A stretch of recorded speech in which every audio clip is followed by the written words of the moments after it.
어, 하나님께서 아브라함을 부르시는 이 본문의 이 장면이 지난주에 말씀드린 것처럼 인류 역사의 가장 중요한 한 순간이었다, 이렇게 말씀드릴 수 있겠습니다. 하나님께서는 여러 방면을 통해서 당신의 놀라운 구속의 역사를 이루실 때에 일관되게 먼저 하시는 일이 있는데, 그것이 사람을 부르시는 것입니다.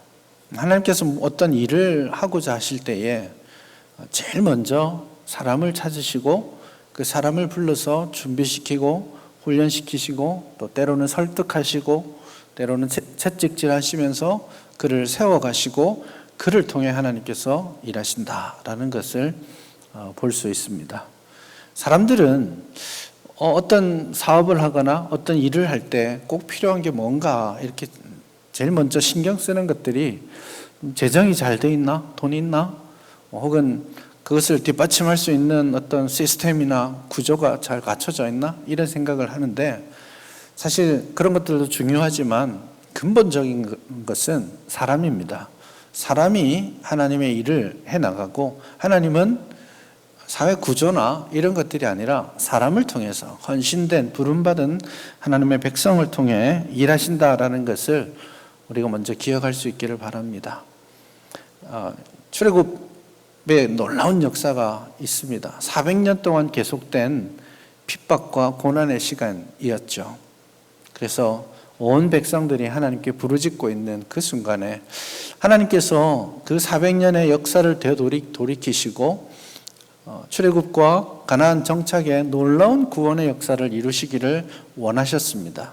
그리고 그 일을 하시기 위해 제일 먼저 하신 것이 사람을 찾는 일이었습니다. 광야, 인적이 드문 곳을 다니면서 목동의 일을 하고 있는 80세가 된 노인을 하나님께서 찾아가셨습니다. 싫다고 하는, 할 수 없다고 하는 그 사람을 주께서 6번이나 설득하고 또 설득하시면서 그를 불러주셨습니다. 그가 모세이죠. 모세를 통해 하나님은 출애굽이라는 놀라운 역사를 이루셨습니다. 아무도 신경 쓰지 않는 한 사람이 있었습니다. 그냥 집안 잔치를 할 때에도 그렇게 신경 써서 부르지 않았어요. 그랬던 시골의 한 목동을 하나님께서 찾아내셨습니다. 그를 기다리셨고 그를 부르셨고 그에게 안수하셨죠. 기름 부어 그를 세우셨고 그를 통해 오고 오는 역사, 다윗의 왕국, 다윗의 후손으로 오실 메시아의 나라를 준비하셨습니다. 아무도 신경 쓰지 않았던 목동 한 사람, 언제나 들판에서 노래 부르고 그냥 있는 걸 즐겨했던 그 사람을 하나님이 부르셨죠. 놀라운 역사의 변곡점마다 하나님은 세상과는 다른 방식으로 사람을 부르시고 그 사람을 통해서 역사하십니다. 물론 이런 사람들과는 궤를 조금 많이 본질적으로는 다르긴 하지만 인류 역사에 가장 중요한 절정의 한순간이 있다면 예수 그리스도의 십자가 있죠. 인류를 완전히 구원할 수 있는 하나의 길을 여시기 위해 당신의 아들 예수님을 이 땅에 보내어 주셨죠. 그리고 그 한 분의 사역, 사람들이 보기에는 그렇게 흠모할 만한 것이 없었지만 그 한 분의 사역을 통해 하나님께서는 놀라운 구원의 역사를 이루셨습니다. 이처럼 하나님께서는 당신의 계획을, 당신의 놀라운 일을 이 땅 가운데서 이루시기를 원할 때 사람을 찾으시고 부르신다라는 것을 기억하십시다. 저는 하나님께서 여전히 이 땅을 사랑하고 계시고 이 땅 가운데 크고 놀라운 일을 계획하고 이루실 거라는 것을 믿습니다. 여러분 믿으시죠? 하나님께서 이 제일영도교회를 사랑하고 계십니다. 그리고 이 교회를 통해서 크고 놀라운 일들을 하실 겁니다. 믿으시죠? 그럴 때 하나님께서 제일 먼저 관심 가지는 것은 여러분 한 사람 한 사람이에요. 한 사람 한 사람을 찾고 계십니다. 주님을 참으로 예배하는 사람, 주님의 사명에 참으로 붙들려 있는 한 사람 한 사람 찾으세요. 세상적으로는 그렇게 자격이 없을 수 있어요. 다 그랬습니다. 다윗도 그랬고 모세도 그렇고 그 누구도 세상이 보기에는 흠모할 만한 어떤 것도 없었어요. 그랬지만 하나님께서 그를 찾아내시고 불러서 일을 주시고 사명을 감당케 하셨죠. 그래서 저와 여러분들이 그렇게 하나님의 부르심에 민감하게 반응할 수 있기를 바랍니다. 증거가 하나 있어요. 우리가 지금 여기에 살아있잖아요. 이 땅을 살아가고 있죠. 이거 무슨 뜻이냐면 아직도 하나님께서 여러분을 통해 이 땅에서 하실 일이 있다라는 뜻입니다. 그 부르심이 무엇인지 여전히 우리는 찾아가야 되겠지만 그러나 여러분 이 믿음의 여행을 계속하는 동안 내가 부름받은 사명자다라는 그 사실을 꼭 기억하시기를 바랍니다. 나를 통해 하나님 일하실 것이야 하는 믿음을 가질 수 있기를 바랍니다. 오늘 본문에 나오는 아브라함 역시 하나님의 부르심을 받은 사람이죠. 오늘 여호와께서 아브라함을 부르십니다. 그리고 큰 놀라운 약속을 주시죠. 그런데 하나님께서 부르신 이 사람에게 두 가지 사명을 명령으로 오늘 본문에서 주시는데요. 첫 번째 사명이 무엇이냐 하면 부름받은 하나님의 백성이 언제나 그 출발점에 서서 이 부분에 대한 결단이 필요한데요. 그게 뭐냐면 떠남입니다. 오늘 본문을 보시면 여호와께서 아브라함에게 이르시되 잘 구조되어 있는 그런 본문입니다. 너의 고향으로부터 너의 친척으로부터 너의 아버지의 집으로부터 떠나라. 내가 보여줄 땅으로 가라. 이게 명령이 두 단어인 것 같은데 집을 떠나라, 가라 이것 같은데 원래 이 본문은 한 단어 떠나가라, 떠나라 하는 그 단어를 첫 번째 주동사 명령어로 표현하고 있습니다. 그 다음에 하나님은 떠나라 하고 나서 떠난 하나님의 자녀에게 아브라함에게 세 가지 약속을 주십니다. 내가 할 것이야 하는 세 가지 약속을 주시고요. 그리고 2절 말미에 보면 너는 복이 될지라 이것도 명령입니다. 그래서 명령을 하고 또 세 가지 약속을 주십니다. 그래서 이 본문은 두 가지 명령과 6가지 약속의 말씀. 그래서 두 명령은 하나님께서 우리를 불러주시는 사명이고 6가지 약속은 하나님의 의지입니다. 우리를 향하신 하나님의 의지, 축복의 의지 이런 것들이 나오는 것이죠. 제일 먼저 우리가 오늘은 이 본문에 나타나는 두 가지 명령 자체에만 조금 더 신경을 쓰기를 원하는데요. 제일 먼저 오늘 본문에서 떠나라 라고 말씀하시죠. 너의 친척집, 너의 고향, 너의 아버지의 집을 떠나서 내가 보여줄 땅으로 가라. 하란에서 정착해서 나름대로 또 잘 살고 있을 때 오늘 본문 하나님께서 다시 그를 불러서 너가 지금 원래 가야 될 그 자리로 다시 가야 된다 하고 그곳 역시 떠나라 라고 말씀하고 계십니다. 여러분 하나님의 위대한 사명을 감당하기 위해서 우리가 제일 먼저 결단하고 순종해야 될 것이 떠나야 하는 것에 있습니다. 다른 말로 표현하자면 버려야 하는 것에 있습니다.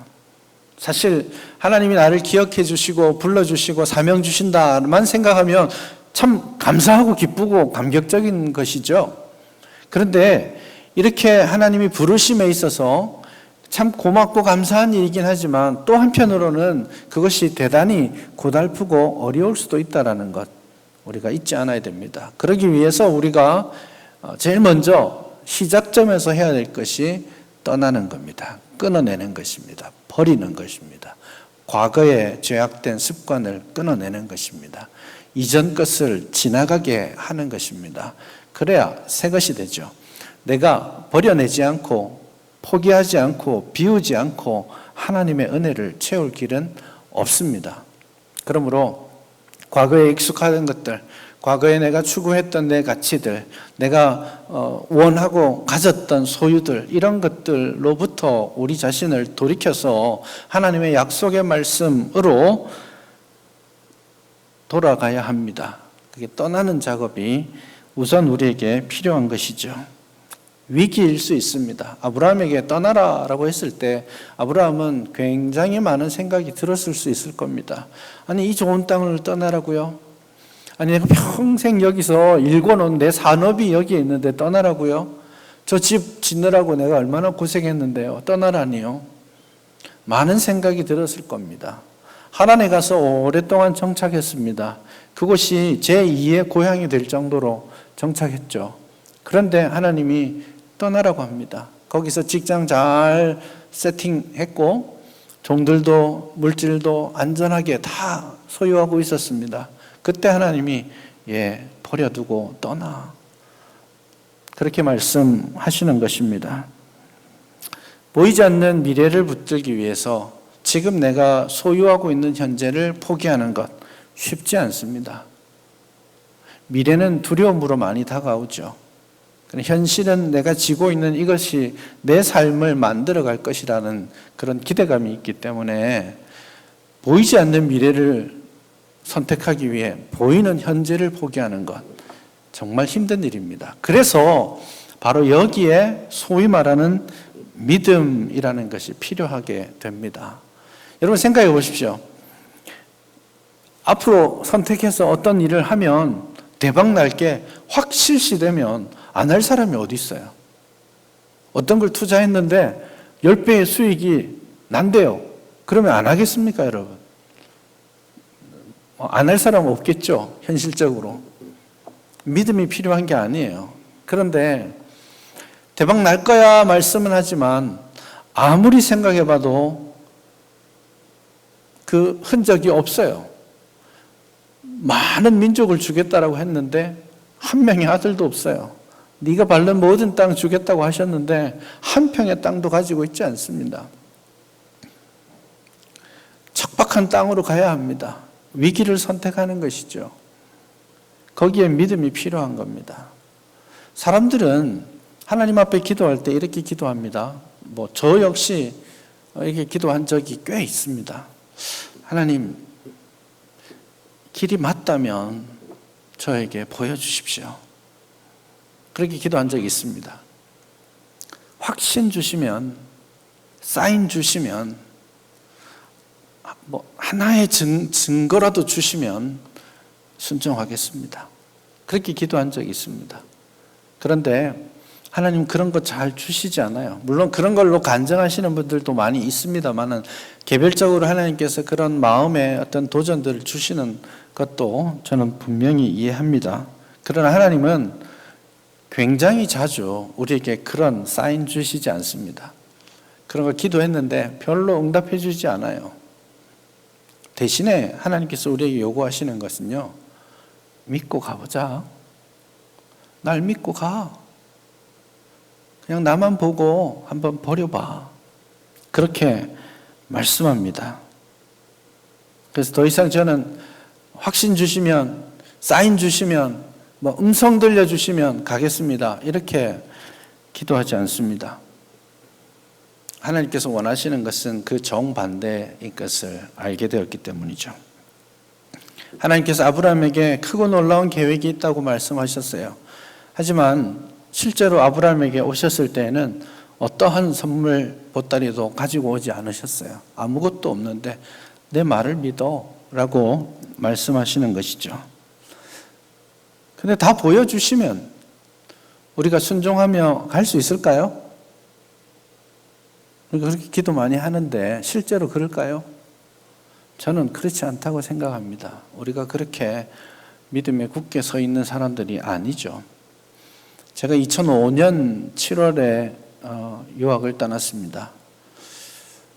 유학을 떠날 때 저는 6년을 생각했습니다. 6년 후에 돌아온다. 그렇게 생각하고 혹 사람의 일인지라 좀 늦어지면 7년 안에 석사 2년, 박사 4년에서 5년 이렇게 해서 끝내고 오겠다. 이런 굳은 결단과 나름의 확신을 가지고 갔었습니다. 갈 때는 무슨 일이 벌어질지 몰랐죠. 사실은 그때 제가 2005년도에 유학을 결심하고 결단하는데 저의 마음에 항상 있었던 말씀이 바로 오늘 이 본문입니다. 아브라함의 마음을 가지고 이 본문을 묵상하면서 제가 그 길을 선택했던 기억이 있습니다.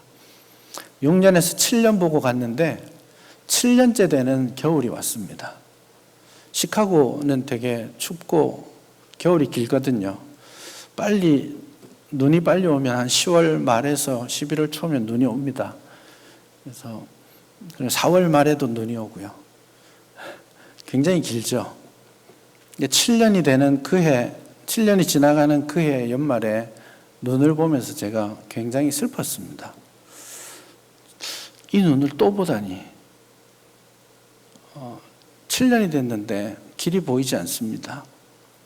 그래서 하나님 앞에 그 눈을 보면서 진짜 교정에 하얗게 깔린 눈을 보면서 기도했습니다.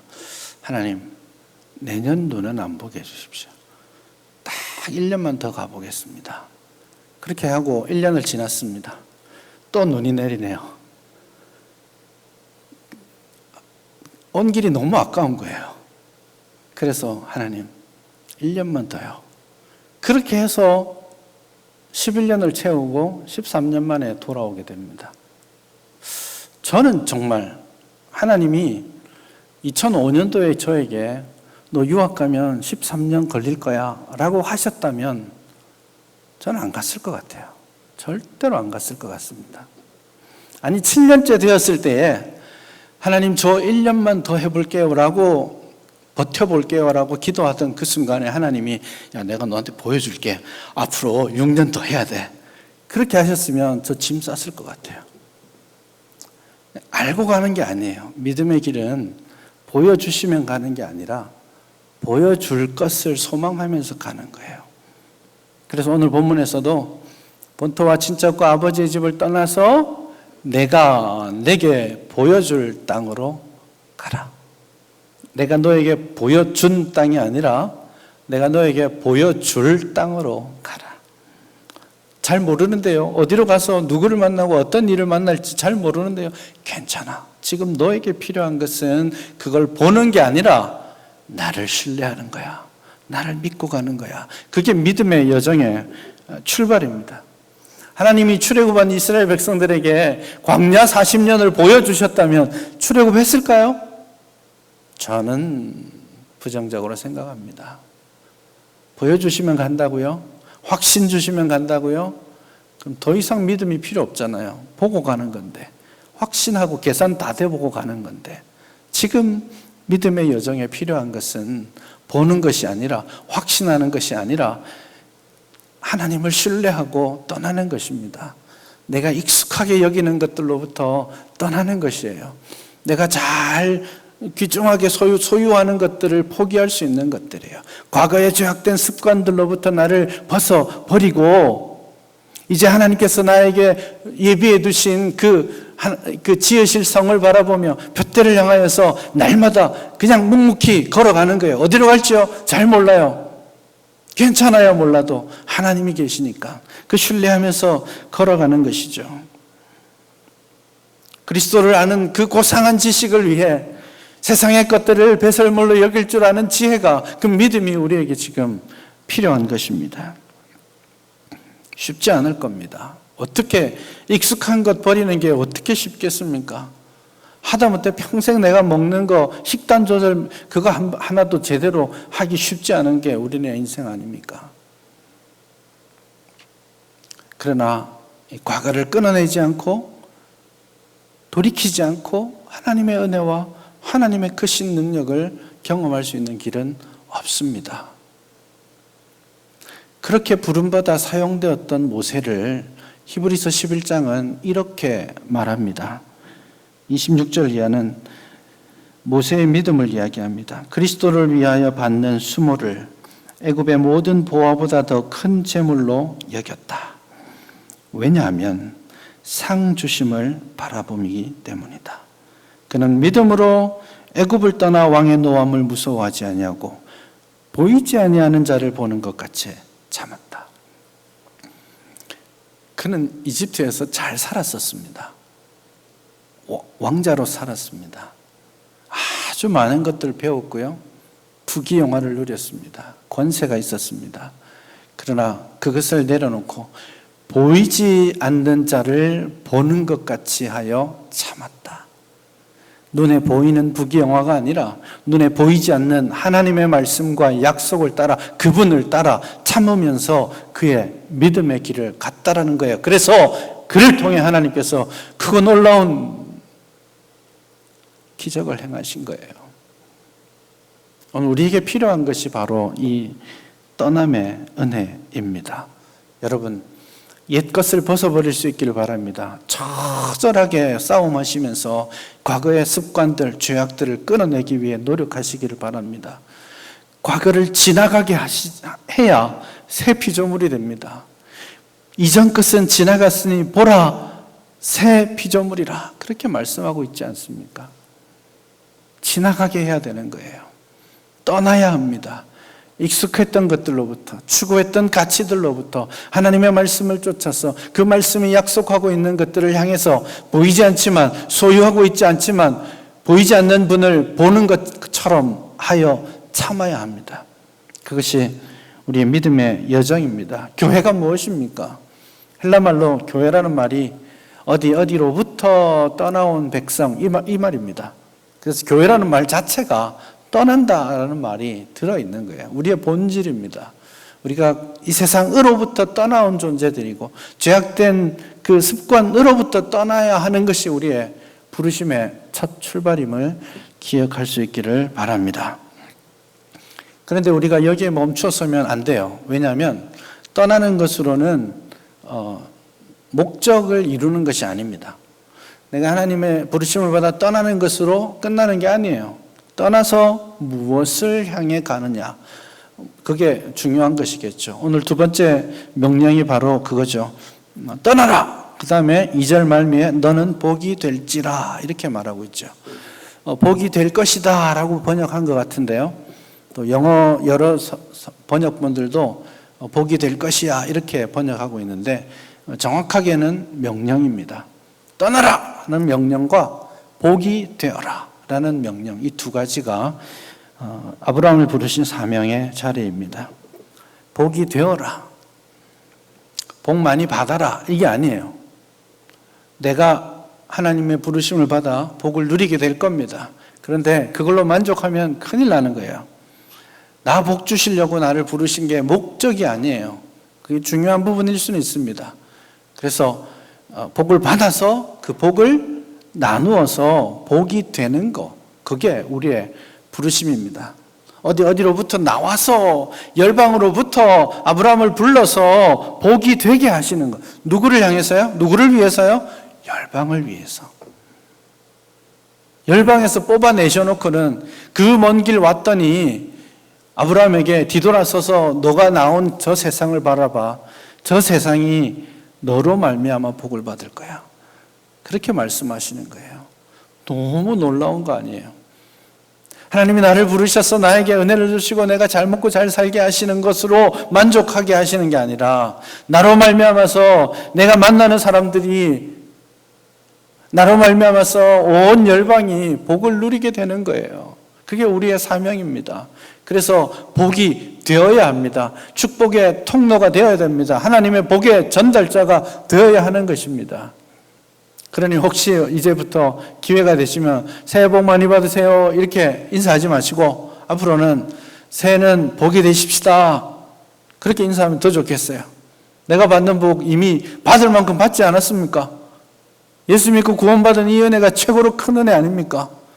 이제 더 복 많이 받으세요 할 게 아니라 이제 받은 그 은혜, 그 복을 나누어주는 한 해, 나누어주는 인생 살았으면 좋겠습니다 라고 우리 결단해요. 복이 되십시다. 여러분 가정에 복덩어리가 될 수 있기를 바랍니다.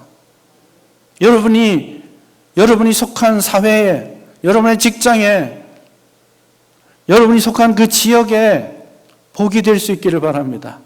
여러분만 가면 기쁨이 넘쳐나고 여러분이 거기에 있음으로써 그 사람들에게 주의 은혜의 복음이 증거되는 그런 역사가 일어날 수 있기를 바랍니다.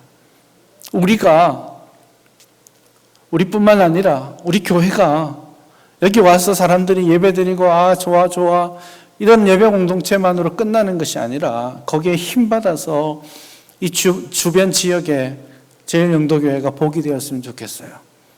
우리 제일영도교회가 꿈꾸고 소망하고 지금도 감당하고 있듯이 이 땅에 소외된 사람들을 향해서, 이 지역에 복음이 없는 사람들을 향해서, 세계 열방을 향해서 나로 말미암아 우리 교회로 말미암아서 주님의 복음이 증거되는 축복의 통로로서의 역할들을 감당하는 그런 교회가 될 수 있기를 바랍니다.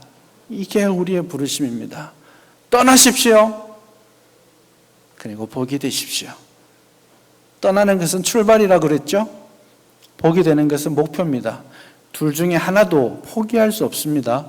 이 두 명령은 연결되어 있는 거예요. 나와서 밥 먹으라 했는데 나와서 핸드폰 보고 있으면 순종하는 거 아니잖아요. 나오긴 나왔는데 까먹을 때가 많아요. 저도 목양실에 앉아 있다가 무슨 일이 생각이 나서 막 걸어 나와서 문을 딱 열었는데 갑자기 왜 문을 열었지? 이런 생각이 들 때가 있어요. 되게 황당한 일 아닙니까? 여러분, 어머님들 집에 앉아 계시다가 안방에 있다가 막 문을 열고 부엌으로 나왔는데 왜 나왔지? 순간 까먹고 방에 들어가서 생각해보고 그런 때 없습니까? 황당한 일 아닙니까? 떠나놓고는 그 사명에 붙들려지지 않는 건 되게 황당한 일이에요. 온전히 순종하는 일이 아닙니다.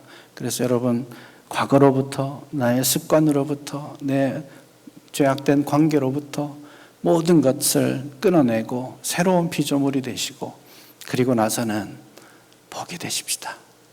고린도후서 5장 17절에서 우리가 새로운 피조물이다 라고 그렇게 말했죠. 거기까지 읽고 끝나면 안 됩니다. 5장 18절서부터 다시 계속 읽어보세요. 읽어보시면 하나님께서 새로운 피조물 된 우리에게 화목하게 하는 직분을 주셨다. 하나님과 내가 화목한 것에 만족하지 말고 하나님과 세상이 화목하는 일에 내가 부름받았다. 그리고 그것을 화목하게 하는 말씀을 나에게 부탁하셨다. 그렇게 말하고 있죠. 이것이 우리의 사명입니다. 여러분, 저와 여러분들이 적지만 여러분 각자의 자리에서 주님께서 주신 축복을 전달하는 사명을 묵묵히 감당해내는 저와 여러분 될 수 있기를 바랍니다. 여러분 한번 따라 해보십시다. 복이 되어라.